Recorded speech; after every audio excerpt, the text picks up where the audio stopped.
তোমাদের সঙ্গে আবার আমি এসে গেলাম অমিত। তোমাদেরকে আগে যেটুকুনি দেখিয়েছিলাম ট্যালিতে, আজকে কিন্তু তারপর থেকে আবার দেখানোর জন্য। দেখো, আগের দিন তোমাদেরকে দেখিয়েছিলাম কি করে কোম্পানি ক্রিয়েশন করতে হয়, কি কতটা সফটওয়্যারটা সম্বন্ধে জানা যায় সেই ব্যাপারে। আজকে কিন্তু শিখব আমরা আরেকটি টপিক, যে কীভাবে লেজার ক্রিয়েশন করতে হয়। শুধু কোম্পানি ক্রিয়েশন করলেই তো চলবে না, লেজার ক্রিয়েশনটা করতে হবে। দেখো, আগের দিন তোমায় বলেছিলাম এডুকেশন মুড দিয়ে কাজ করব, তো এডুকেশন মুডেই আমরা ঢুকছি এখন। সেই যে তোমাদের সামনে ক্রিয়েট করেছিলাম ট্যালি প্র্যাকটিস, এই ট্যালি প্র্যাকটিসে আমরা কিন্তু ইন্টারমিডিয়েট হয়ে যাচ্ছি। এবার দেখো, এখানে আমি আগের দিন বলেছিলাম যেখানে অনেক কিছু অপশান থাকে যেগুলো এখানে এনেবেল করতে হয়, এখন ডিসেবল রয়েছে। এগুলো কিন্তু কাজ করতে করতে আস্তে আস্তে এনেবেল হবে। মেন কথা যেগুলো, সেগুলো হচ্ছে কি, আমাদের কোম্পানি যখন ক্রিয়েট করেছি তখন কিন্তু অনেক কিছু ইনফরমেশান আমরা ক্রিয়েশনের সময় দিয়েছি। কোম্পানির নাম বলো, অ্যাড্রেস বলো, পিনকোড বলো, সমস্ত কিছু কিন্তু দিয়েছি। এবার দেখে নেব কী করে আমরা জিএসটির যে মানে যাই করি, আমি যখনই যাই এন্ট্রি করি, আজকের দিনে যেন সেল পারচেজ সাইজ আমি এন্ট্রি করো, তার সঙ্গে জিএসটি কিন্তু রিলেটেড। তো আমরা কিন্তু দেখে নেব জিএসটি কী করে আমি অ্যাক্টিভ করব। ওটা যদি অ্যাক্টিভ না করি আমি কিন্তু কিচ্ছু করতে পারবো না, ঠিক আছে? তো চলো প্রথমে জেনে নিই জিএসটি কী করে অ্যাক্টিভ করে। জিএসটি অ্যাক্টিভ করার জন্য তোমার প্রথমেই যেটি দরকার সেটি হচ্ছে কি, আমরা এখান থেকে চলে যাব সোজা F11 তোমাদের কিবোর্ডে যে F11 দিচ্ছে, দেখো আমি এখান দিয়ে F11 দিচ্ছি, দেখো F11 দিলাম, তো আমার এটা কিন্তু বেরিয়ে আসলো। এবার আস্তে আস্তে তোমরা এন্টার করে করে চলো। দেখো এই সব অপশানগুলো তোমাদের কাজ করতে করতে আসবে। তো এই দেখো জিএসটি, এটাকে ইয়েস করলাম। এবার জিএসটির পরে আরেকটা অপশান রয়েছে, দেখো সেট বা অল্টার। আরেকটা ব্যাকে যাই, ব্যাকে গিয়ে দেখিয়ে দিচ্ছি। সেট বা alter company GST rate and other details, এটাকে কিন্তু আমরা ইয়েস করব। ইয়েস করলেই যে পেজটা আগে খুলেছিল সেটা কিন্তু এইবার আবার খুলে যাবে, ঠিক আছে? দেখো এটা খুললো না, দাঁড়াও তোমাকে আরেকটা নিয়ে দেখিয়ে দিই। এই যে ইয়েসে যাও, ইয়েসে ক্লিক করার পর কিন্তু তোমার এটা খুললো, ঠিক আছে? এখন আমরা সেট অল্টারে যাইনি, উপরে এটা খুলেছে। খোলার পর দেখো তোমাদের এখানে দিতে হবে স্টেট, মানে ব্যাপারটা হচ্ছে তোমরা কোন কোম্পানিতে কাজ করছো আর সেই কোম্পানিটার স্টেট কী আছে সেটা তোমাকে দিতে হবে। যেমন এটা হচ্ছে ওয়েস্ট বেঙ্গল, দিয়ে দিলাম। এবার রেগুলার হোক, কম্পোজিশান হোক, সেটা তোমরা ভালো মতনই জানবে। আর রেগুলার কি কম্পোজিশান কি সেটার জন্য তোমরা বা গুগলে সার্চ করে নাও, তোমরা পেয়ে যাবে। কারণ ওটার সম্বন্ধে আর কোনো কিছু এখন যদি আমি ক্লাস করাতে চাই সেটা অনেকটা বড় হয়ে যাবে। রেগুলেটর, কম্পোজিশান, এগুলো তোমরা গুগলে সার্চ করলে বেশি কিছু নেই, অল্প একটু মতো তোমরা শিখে যাবে, ঠিক আছে? রেগুলার, তো এটা আমরা ধরে নিলাম রেগুলার আছে। চলো রেগুলার দিয়ে দিলাম। এইবার দিতে হবে জিএসটিআর নাম্বার। জিএসটিআর নাম্বার কি? জিএসটিআর নাম্বার হচ্ছে কি আমাদের জিএসটির যে কোড নাম্বারটা, ওটা কোড নাম্বার সমেত যে নাম্বারটা ওটা। তো ওই নাম্বারটা এই মুহূর্তে তো তোমাদের কাছে নেই, আমার কাছেও নেই।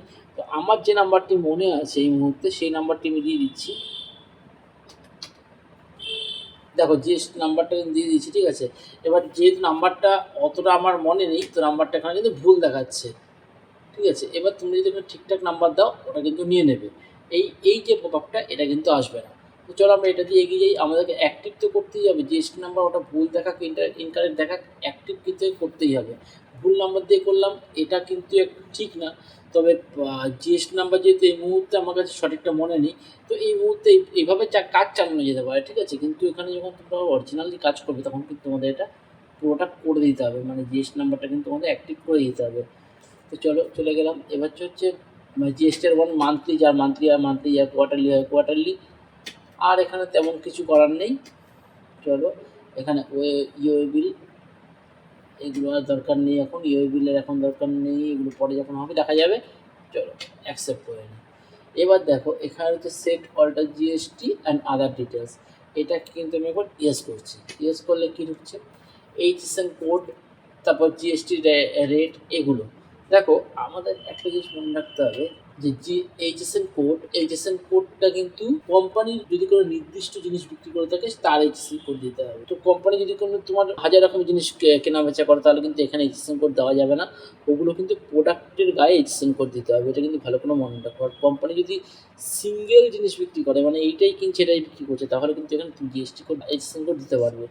ঠিক সেমভাবে কোম্পানি যদি ধরো তুমি 10খানা জিনিস কিনছে, 10খানায় বিক্রি করছে, 10খানায় 18% বা 5%-এ কিনছে বা বিক্রি করছে। এখন তো আর 12%-এর কনসেপ্টটা নেই, 12% উঠে গেল। ধরো 5% বা 18%-এ বিক্রি করছে সব কটাই, 10খানা হোক 20খানা হোক যাই হোক, তাহলে কিন্তু তুমি এখানে 18 দিতে পারবে।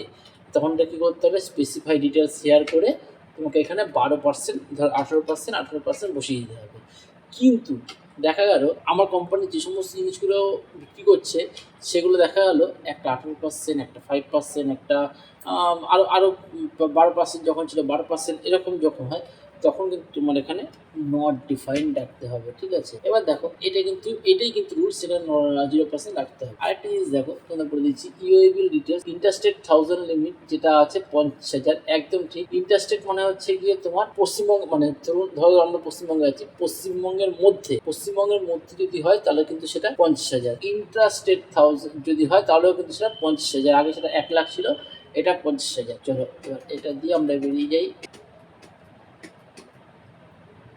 এগুলো আজকে আর কিছু দেখার নেই, এগুলো যখন আমরা কাজ করবো তখন কিন্তু এগুলো দেখিয়ে দেবো।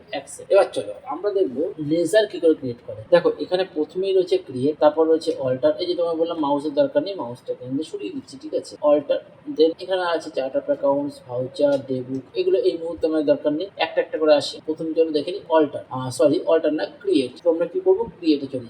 কি ক্রিয়েট করবো আমরা, লেজার। দেখো এখানে কি ক্রিয়েট আছে, গ্রুপ আছে, লেজার আছে, কারেন্সি আছে, ভাউচার টাইপ। এরপর তোমার স্টকে যখন এসে যাবে তখন ইনভেন্টরিতে যখন আসবে তখন স্টক, গ্রুপ, স্টক ক্যাটাগরি, মানে অ্যাকচুয়ালি দেখো এখানেও প্রথমে লেজার করতে গেলে গ্রুপ, স্টকেরও কিন্তু গ্রুপ, লেজারের নেম এটাও দেখো স্টকের ক্যাটাগরি, আর স্টকের আইটেমের নেম ইউনিট, এটাও কিন্তু কারেন্সি। পরপর দেখো একদম সেম রয়েছে। তো চলো আমরা প্রথমে জেনে নিই লেজার কি করে ক্রিয়েশন করতে হয়। চলো লেজারে এসে এন্টার করলাম। এন্টার করার পর ধরো আমি নর্মাল আগের দিন তোমাদের যে কথাটা বলছিলাম সেটাই আমি ধরো বললাম, আমি আমার অফিসটাকে মানে অফিসটা ভাড়াতে নিয়েছি, আমি অফিসে ভাড়াটা দেবো। তো অফিস ভাড়াটা আমার কাছে একটা লেজার করে রাখতে হবে, নাহলে আমি হিসেবটা বুঝবুঝ করে তাকে কমার্স দিয়েছি, তাকে অ্যাডভান্স কত করেছি, কত টাকা বাকি। চলো প্রথমে আমি লিখে নিই অফিস রেন্ট রেখে নিলাম। ঠিক আছে, এবার অফিস রেন্ট জিনিসটা কি, এই জায়গাটা তোমাদের কিন্তু প্রচুর ভালো করে বুঝতে হবে। মানে এই জায়গাটা কিন্তু সবাই, মানে ম্যাক্সিমাম লোক এই জায়গাটাতেই আটকায় যায়। এখানে কি আছে, অফিস রেন্ট। যাই হোক একটু ডিস্টার্ব হচ্ছে আমাদের এখানে আছে, গাড়ির আওয়াজ প্রচন্ড হচ্ছে, যে একটুখানি ধৈর্য ধরে দেখো, প্রচুর গাড়ির আওয়াজ হচ্ছে। যত চেষ্টা করছি গাড়ির আওয়াজ থেকে দূরে থাকার, কিন্তু গাড়ি আছে খুব আওয়াজ দিচ্ছে, জানি না কি হয়েছে, এত গাড়ি কেন চলছে। অফিস রেন্ট দেখো, অফিস রেন্টটা কিন্তু এটা কি হচ্ছে আমাদের কাছে, এটা একটা এক্সপেন্সেস। অফিসে যদি কাজ করে তার কিন্তু একটা এক্সপেন্সেস। ঠিক আছে, এই এক্সপেন্সেস অফিস রেন্টটা কি আমাদের কাছে এক্সপেন্সেস। এক্সপেন্সেসটা কি, যে এক্সপেন্সেস সেটা হচ্ছে আমাদের কাছে ইনডাইরেক্ট এক্সপেন্সেস। ঠিক আছে, এবার কেন এটা ইনডাইরেক্ট এক্সপেন্সেস, দেখো এখানে দুটো জিনিস আছে। একটা হচ্ছে ডাইরেক্ট এক্সপেন্সেস, কোথায় গেল ডাইরেক্ট এক্সপেন্সেস, এই যে। আর একটা ইনডাইরেক্ট এক্সপেন্সেস। এবার এক্সপেন্সেস যদি হয় তাহলে দু রকমের এক্সপেন্সেস, কারণ তোমরা যদি এই বেসিক ব্যাপারটা জানো তাহলে তোমরা জানো যে ডাইরেক্ট এক্সপেন্সেস কখন হয়, ইনডাইরেক্ট এক্সপেন্সেস কখন হয়। তো এটা আমি আর যতটা ডিটেলস যাচ্ছি না, তো এটা হচ্ছে কি ইনডাইরেক্ট এক্সপেন্সেস দিয়ে দিলাম। এবার দেখো আর কিন্তু এখানে কিছু তেমন কিছু করার নেই, আছে অল্প কিছু কাজ আছে কিন্তু তেমন কিছু নেই। এটা যেহেতু জিএসটির মধ্যে পড়বে না, কারণ আমি যখন রেন্ট দিচ্ছি তাই কিন্তু জিএসটি দেওয়ার কোনো ব্যাপার থাকছে না। দেখো type of ledger not applicable, ঠিক আছে, এখানে আর কিছু করবো না। জিএসটি অ্যাপ্লিকেবলটাকে আমি এখানে জাস্ট কী করবো, নট অ্যাপ্লিকেবল করে দেবো। ঠিক আছে, জাস্ট নট অ্যাপ্লিকেবল, তাহলে আমার কোনো কাজ নেই, একদম ডাইরেক্ট এন্টার মেরে অ্যাকসেপ্ট, আর কিচ্ছু করতে হবে না, অ্যাকসেপ্ট। ঠিক আছে, এবার 2 নম্বর হচ্ছে, ধরো আজকে আমি একটা কোনো দেখা গেলো আজকে রেন্ট দিয়েছি, কালকে আমার ইলেকট্রিসিটি বিল জমা দিতে হবে, অফিসে ইলেকট্রিসিটি বিল জমা দিতে পারে, এটাও তো হতে পারে না। তো চলো ইলেকট্রিসিটি বিলটা আমি কিন্তু আজকে ক্রিয়েট করবো। এরকম 2-3টে লেজার ক্রিয়েট করা যদি তোমার দেখিয়ে দিই, তুমি কিন্তু আরামসে লেজার ক্রিয়েট করতে পারবে। এটা হচ্ছে ইলেকট্রিসিটি বিল,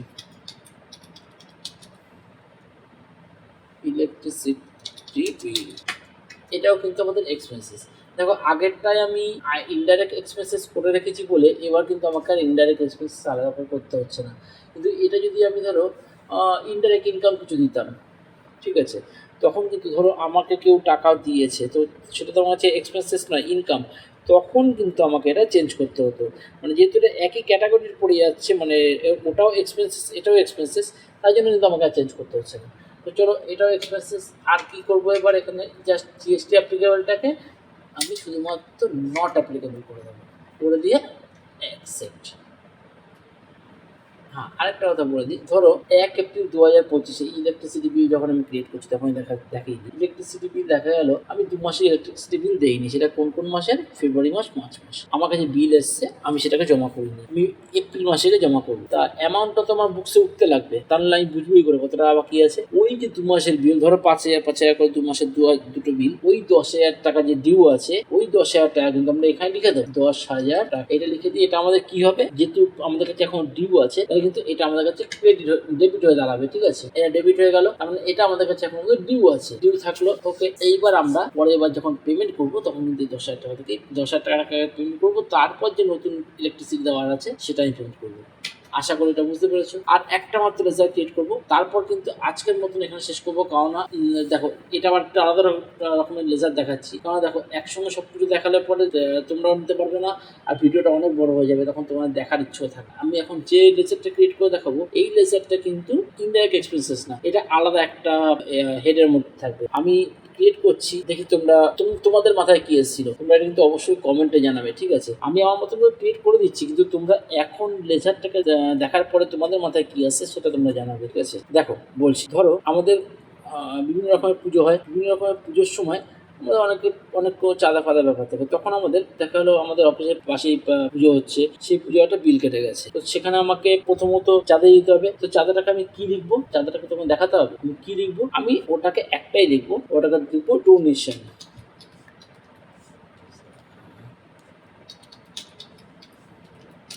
ডোনেশন। এইবার তোমরা এখানে বলো এই ডোনেশনটা কিসের আন্ডারে আসবে, তোমরা এখানে কমেন্ট করবে।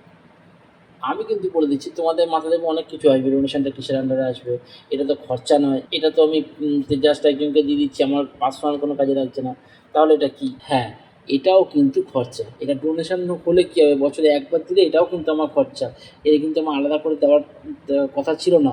পুজোটা যদি এখন এই মুহূর্তে আমার থেকে চাঁদা না কাটতো, আমার কিন্তু দেওয়ার দরকার ছিল না, কিন্তু এটা যেহেতু চাঁদা কেটেছে আমাকে কিন্তু দিতে হবে, তাই এটাও আমার কাছে এক্সপেন্সেস। তাহলে আমি করবো ডোনেশন ইনডাইরেক্ট এক্সপেন্সেস, আর এখান থেকে জিএসটি অ্যাপ্লিকেবলটাকে জাস্ট এই যে বারবার করে দেখাটা জিনিস দেখো, বারবার করে যে তোমাদের কাছে এসে অ্যাপ্লিকেবলটাকে নট অ্যাপ্লিকেবল করছি, দেখো প্রথমে কিন্তু এখানে কোনো কিছু শো করছে না, শুধু অ্যাপ্লিকেবল শো করছে। এই অ্যাপ্লিকেবলে এসে তোমরা যদি স্পেস বার চাপো তাহলেই কিন্তু তোমাদের এই ছোটো বক্সটা খুলে যাবে, আর এখান থেকে নট অ্যাপ্লিকেবল, ব্যাস এখান থেকে গিয়ে অ্যাকসেপ্ট। 3টে লেজার দেখিয়ে দিলাম। পরের দিনকে দেখাবো লেজারের ট্রিটমেন্ট কীভাবে করে। মানে আমরা তো এতগুলো লেজার ক্রিয়েট করে দিলাম, এবার এতগুলো যে লেজার ক্রিয়েট করলাম, লেজারগুলোতে এবার ট্রিটমেন্ট করতে হবে।